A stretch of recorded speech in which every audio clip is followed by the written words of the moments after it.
Involved shooting on Chicago's far south side. Yeah, officers were executing a search warrant when that shooting happened. WGN's Eric Rung near 118th and Sangamon with the story. Eric, what did happen? Good evening. After officers tried to serve that warrant, we're told that the 22-year-old suspect then led police on a short chase. Now, that chase ended right here. You can see that a lot of bandages that emergency workers left behind after trying to save the man's life still out here at the scene. It's also right here, police say, that suspect pointed a gun at officers. Sadly, it wasn't the gunshots that surprised this West Pullman neighborhood today, just the time. At 9:30 in the morning. What if I was late taking my kids to school and we was out here at that time? Chicago police and U.S. Marshals were out here at 119th and Sangamon in full force. Police say they were trying to serve a warrant this morning when the suspect took off. During the course of the foot chase, the offender stopped, pointed his weapon at the police officer. The officer opened fire, hitting the 22-year-old suspect. Shots fired.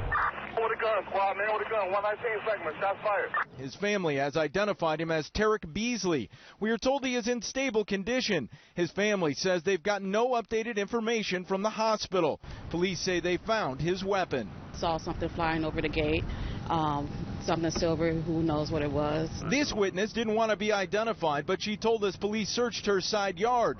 No one in the neighborhood seemed to know Beasley or why police were chasing him. They do know they are sick of hearing gunshots, no matter who they come from. When you're in this neighborhood and you have a 4-year-old that know what a gunshot is, something needs to be done about it.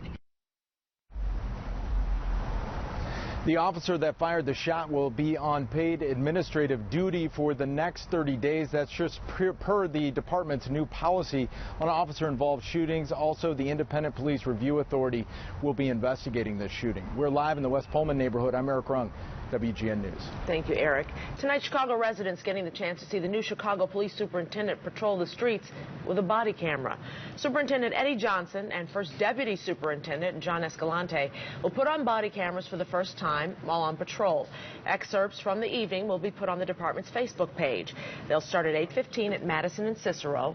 The city is expanding its body camera program for officers this year. Gunfire erupts on Lakeshore Drive. 22-year-old man was driving northbound near Oak Street Beach when somebody pulled up alongside him and opened fire. They found at least 3 shell casings. The victim was hit in the arm, eventually drove himself to a hospital. No one's in custody. Violent robbery in the Lakeview neighborhood. 2 people punched a man in the face, then stuck a handgun in his mouth. The victim says he was walking from Halsted to Broadway on Roscoe when he was attacked this morning. Both suspects ran off toward Halsted afterward.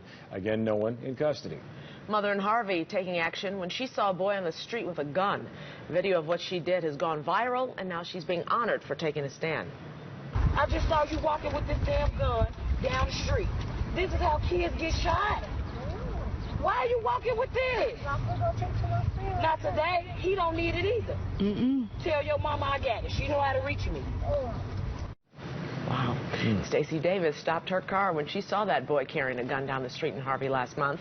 On the video, Davis tells that boy she knew him as a baby and she knows his mother. Bishop Larry Trotter is presenting her with the Mother of the Year Award Sunday. City of Harvey is also planning a special honor for Davis at the next city council meeting.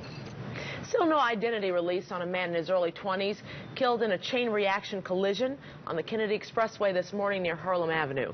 Police say that man was speeding in his Dodge Caravan when he hit another vehicle stuck in traffic. Police say the Caravan didn't slow down or brake before the collision. Only one other person was injured.